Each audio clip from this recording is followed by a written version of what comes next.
Chapter 18: The Creator Mindset Guide to Crisis. It was a school day seemingly like any other on September 29th, 1982. 12-year-old Mary Kellerman from Elk Grove Village, just outside of Chicago, woke up with a bad sore throat and a runny nose. She was a typical kid, and her symptoms were not remarkable in any way.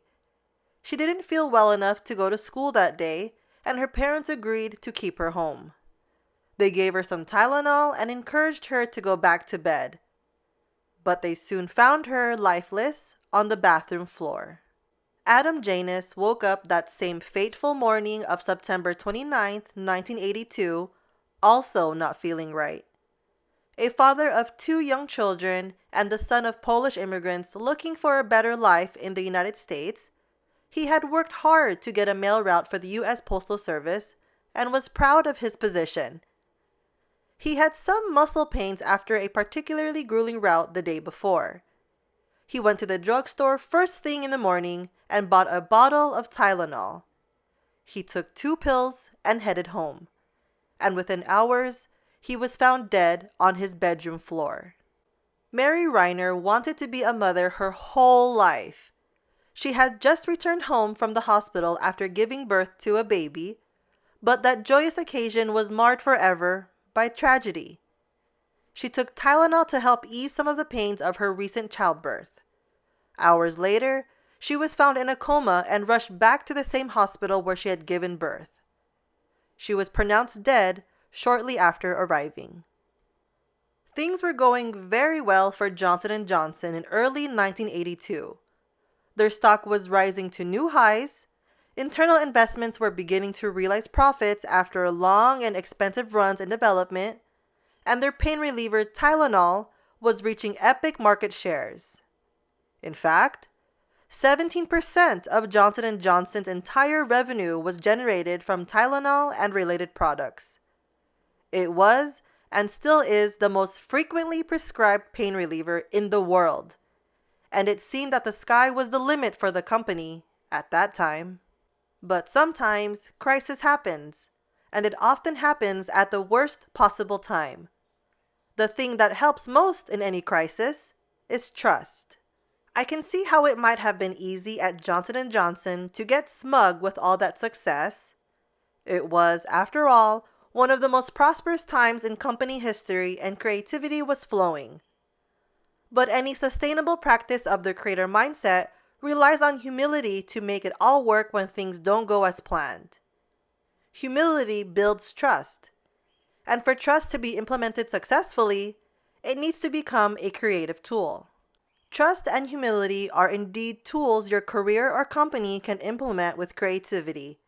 And later in this chapter, we will see how. We often think of innovation or ingenuity as being a product or service enhancement, but innovation also can be the creation of trust. What Johnson & Johnson wound up doing in 1982, in the midst of that crisis, has forever changed the paradigm of trust and what it means for a brand to be trustworthy. James E. Burke was Johnson & Johnson's CEO at that time. He was named by Fortune magazine as one of history's 10 best CEOs. However, it wasn't for his track record with the board of directors or some new hiring method, and it wasn't for his fortuitous investments. It was for his handling of a terrorist attack.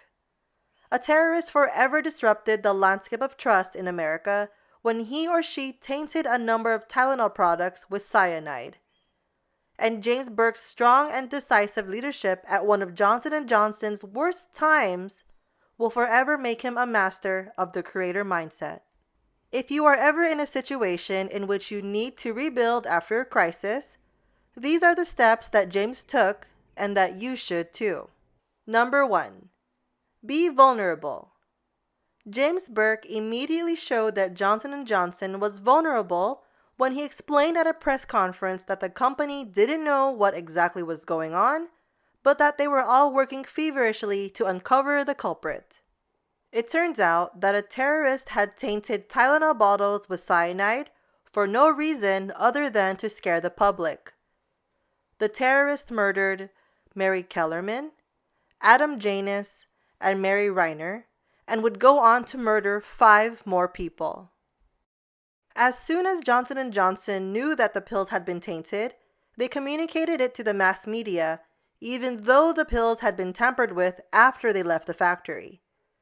Technically, Johnson & Johnson was not to blame, but that didn't matter because the damage had already been done. Sharing what Johnson & Johnson knew was a risky decision because they didn't know much, but they knew that they had to update the public to rebuild trust. Even as investigators were doing their work, the company updated the public with information as it was uncovered. They didn't wait for the whole story to be in. They were vulnerable and open at all times during the crisis. Why does being vulnerable work creatively? Because in any career or business, when we allow ourselves to shed the steel coat of impenetrability and let ourselves be vulnerable, we tap into the primordial mind that connects people at the deepest level. Why? Because being vulnerable is universal. It is something that we all feel at some point in our lives, and it resonates as a human truth. This is an incredibly powerful position to be in. Imagine something happening in your business or career that is completely out of your control. Now imagine taking a position of vulnerability to ensure the public that you are doing your very best and are working toward a resolution. Today, we are too worried about how we may look or how we may be perceived if we are vulnerable because we often equate vulnerability to weakness. But what we are missing is the hidden creative power that allows you to relate on a human level because no one is perfect and everyone knows that. In other words, the customer, client, buyer, and boss know you aren't perfect because they aren't perfect either. That very vulnerability sets you up for the creative tool that is relatability. There was a transparency at Johnson & Johnson that resonated with consumers. They felt they were uncovering the act of terror together. James Burke's decision to address the world long before all the facts were released gave the general public the feeling that everyone was on the same team. That created a sense that everyone was responsible for helping to bring this act of terror to an end. Johnson & Johnson was demonstrating that they didn't have all the answers and that sometimes vulnerability in the wake of a crisis is the most honest and refreshing approach. Even such a large corporation as Johnson & Johnson was susceptible to shortcomings in a time when information was scarce, and this resonated with the public. The next time something like this happens in your business or career, and heaven forbid that it be this bad, use creativity to show that you are vulnerable.